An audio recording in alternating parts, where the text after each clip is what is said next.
Merci Judicaël, qui est notre ancienne. Alors oui, c'est vrai, elle m'a prévenu que je parle très doucement.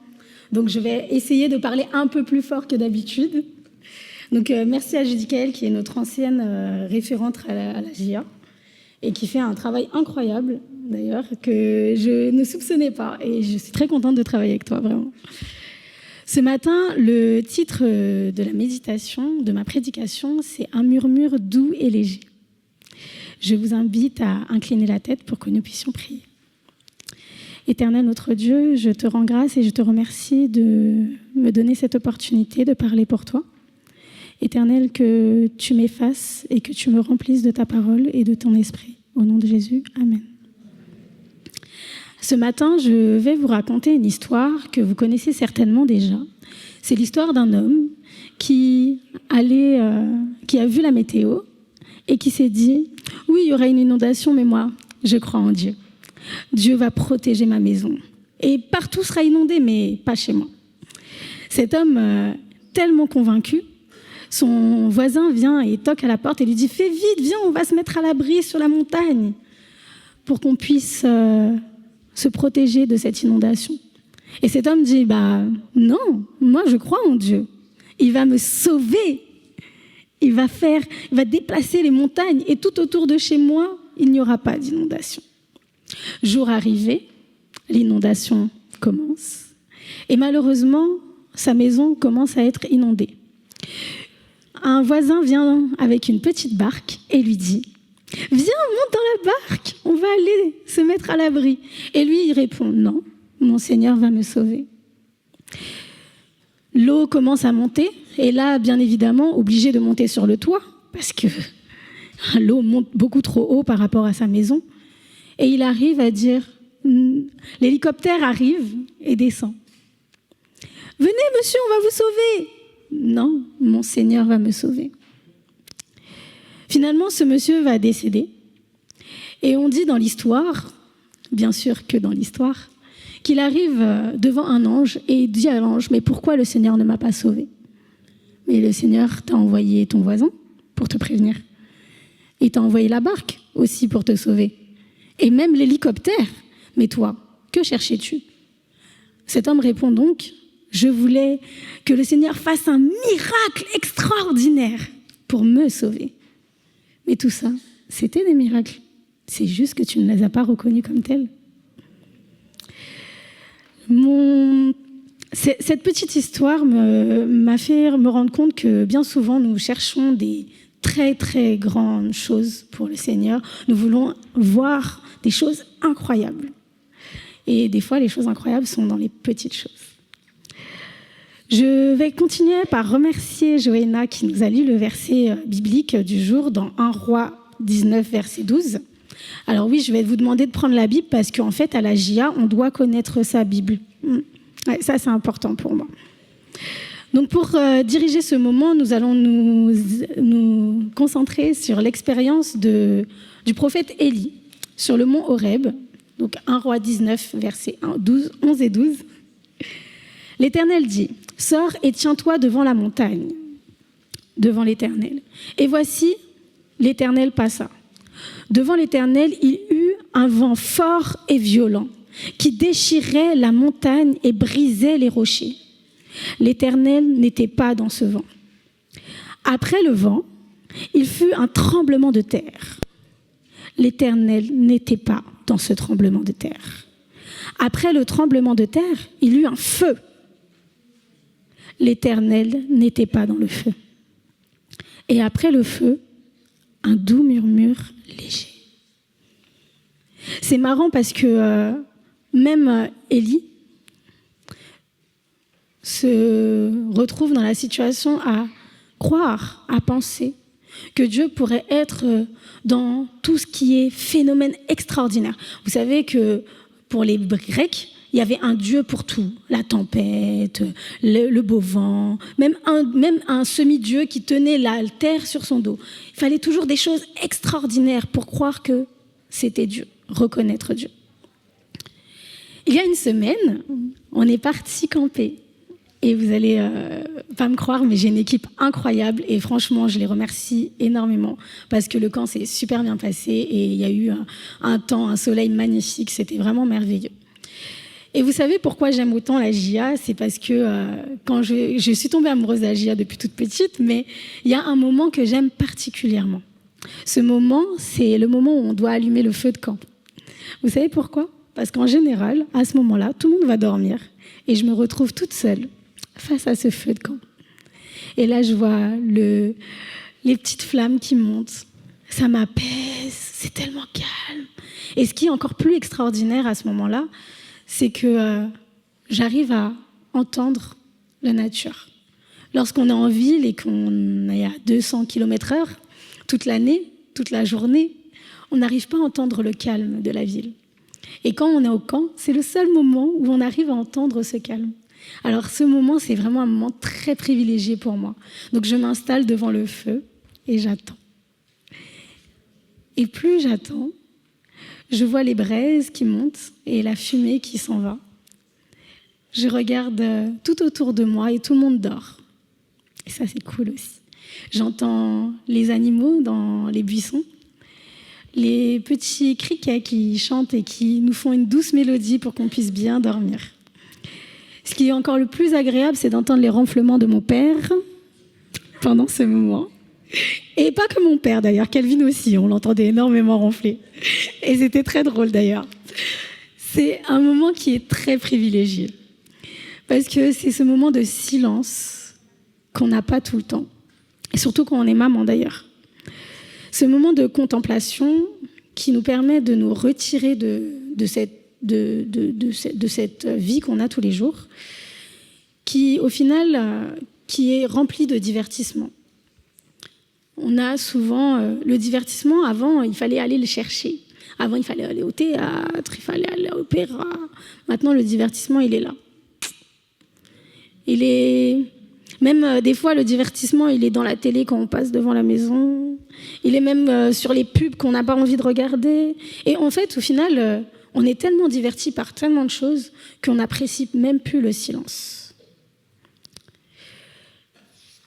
Ce qui est aussi agréable, et je vais vous demander de faire ce petit exercice avec moi, c'est de regarder une personne à côté de vous pendant quelques secondes. Et en fait, vous allez voir que vous allez remarquer des choses qu'on n'a pas l'habitude de voir chez les gens. Moi, quand je regarde, alors celui qui est mon mari aujourd'hui, on aimait bien faire cet exercice au début de notre relation. On se regardait droit dans les yeux, on disait rien du tout. C'était juste le moment de se regarder. Et lorsqu'on se demandait est-ce que ça va, c'était pas la même chose. Alors je vous invite à faire le même exercice. On va se regarder, vous allez regarder la personne à côté de vous. Juste concentrez-vous sur le moindre détail de son visage.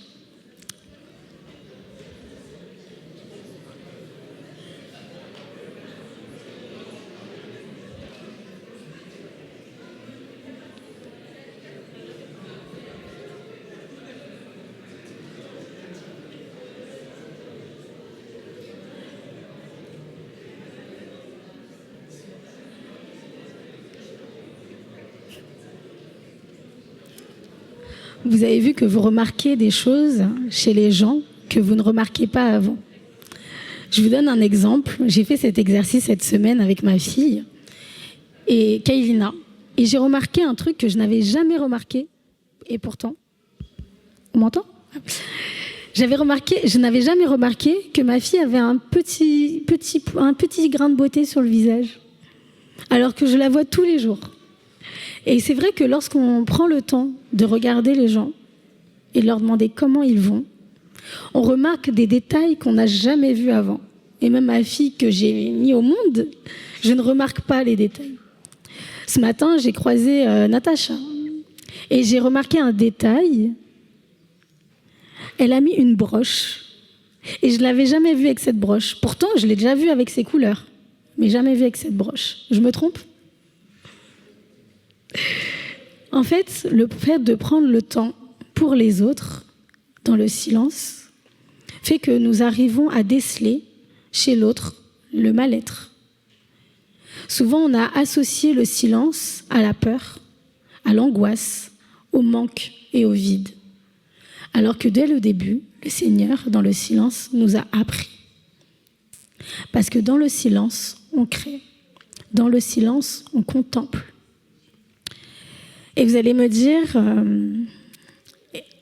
dire que c'est difficile, Ludivine, d'avoir le silence tout le temps.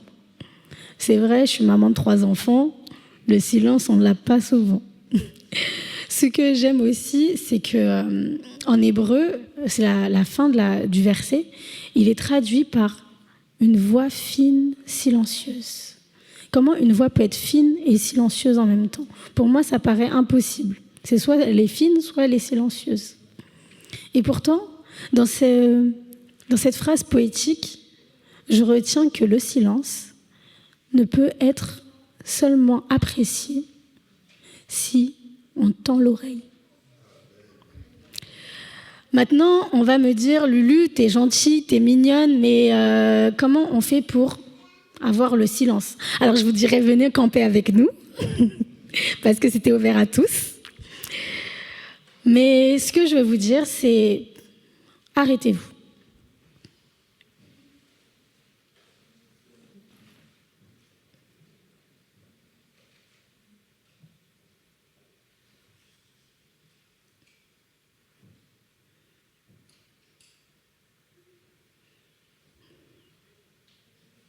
C'est difficile hein, comme exercice. Soudainement, on doit s'arrêter et puis bouger, puis parler. Qu'est-ce qui se passe? Apprendre à s'arrêter, vous savez, les jeunes, ils vont vous dire « Non, mais t'es gênante. » Ça, ils me le disent tout le temps. Ludivine, t'es gênante. Ben oui, parce que je prends le temps de te regarder et quand je te demande « Ça va ?» Il me répond « Ouais, ça va. » Non, j'ai dit « Est-ce que ça va ?» Parce que j'ai pris le temps de te regarder et t'as pas l'air de dire « Ça va. » Ok? Donc, prendre le temps de s'arrêter, c'est le premier conseil. Lorsqu'on prend le temps de s'arrêter, pour mon deuxième conseil, je vous dirais arriver à faire moins de bruit intérieurement. Alors ça, pour une maman, je vous jure que c'est impossible. Hein. Quand on se retrouve à vouloir faire la paix intérieure et se dire « je ne regarde rien, je n'écoute rien, je me concentre sur moi-même », c'est impossible. Parce qu'on va se rappeler que l'enfant doit prendre le vaccin la semaine prochaine, que finalement la lessive on l'a pas ouverte, qu'au final on a oublié de faire tourner le lave-vaisselle. Faire la paix intérieure. S'arrêter pour soi-même. Et je dirais que je mettrai le verset de Psaume 62, verset 2. Mon âme se repose en paix sur Dieu seul. Dieu seul. C'est très compliqué hein, ce que je demande. Le troisième conseil que je vous donnerai, c'est après avoir fait le vide extérieur, après avoir fait le vide intérieur, priez. Priez parce que c'est le moment privilégié que le Seigneur nous a donné, l'outil privilégié que le Seigneur nous a donné pour que nous puissions arriver à communiquer et à être en paix. Donc après, on s'est vidé de l'extérieur, de s'être vidé de l'intérieur, on demande à Dieu de nous remplir. Et c'est ça le plus important, le remplissage du Seigneur. Le silence est le premier langage de Dieu, est l'un des premiers langages de Dieu. Lorsqu'on croit qu'il y a du néant, il y a Dieu. Lorsque l'on croit qu'il y a du calme, il y a la voix de Dieu. Et lorsqu'on croit qu'il n'y a rien, il y a Dieu qui nous dit « je t'aime ». Je sais qu'en ce moment, certains d'entre vous sont en examen, sont en attente de réponse et que souvent la réponse est le silence. Et je sais que c'est très difficile d'attendre dans le silence parce que souvent on se fait des films, on va se faire des films de fous parce qu'on va se dire mais Seigneur tu ne me réponds pas alors que la réponse c'est le silence. Ça veut pas dire non, ça veut pas dire oui, ça veut juste dire attends mon enfant. Souvent on est pressé. Et comme le monde autour de nous nous presse, on s'oppresse et on oppresse Dieu aussi. Mais Seigneur, je t'ai demandé, mais je t'ai demandé. Et puis il y en a, ils vont qualifier ça comme de la persévérance. Continue à prier. Alors que le Seigneur t'a déjà répondu, juste attends, j'arrive, ça va venir. Mais non, nous, on est pressés. Alors aujourd'hui, j'aimerais que pour toute cette semaine, que vous puissiez apprendre à attendre dans le silence et dans la prière. Je crois que j'arrive à la fin. J'espère que je n'ai pas été trop longue. En tout cas, je vous souhaite de prendre le temps de regarder les gens autour de vous, de regarder vos amis proches, parce que souvent, c'est eux qu'on voit le moins, parce qu'on est habitué, de regarder vos parents, vos familles, vos amis, vos frères et sœurs aussi, de prendre le temps de les écouter, de prendre le temps de les regarder et de prendre le temps d'apprécier leur silence aussi. Souvent, mon mari va vous dire ouais, elle parle trop, Ludivine. C'est vrai, je parle beaucoup. Je parle trop et je me répète. Et pourtant, j'apprécie une qualité chez mon mari, c'est le fait qu'il y a des moments où lorsque tout est dans tous les sens, il me dit, excuse-moi, hein, c'est pas contre toi, hein, mais j'ai besoin de ma paix, j'ai besoin de mon silence. Et dans ces moments-là, il a son silence. Et je me vexe même pas. Parce que j'apprécie cette qualité chez lui de prendre le temps d'être en paix. Donc, je vous souhaite à tous un excellent sabbat sur le regard de Dieu et que vous puissiez prendre la paix de Dieu et le silence de Dieu pour une réponse favorable. Amen.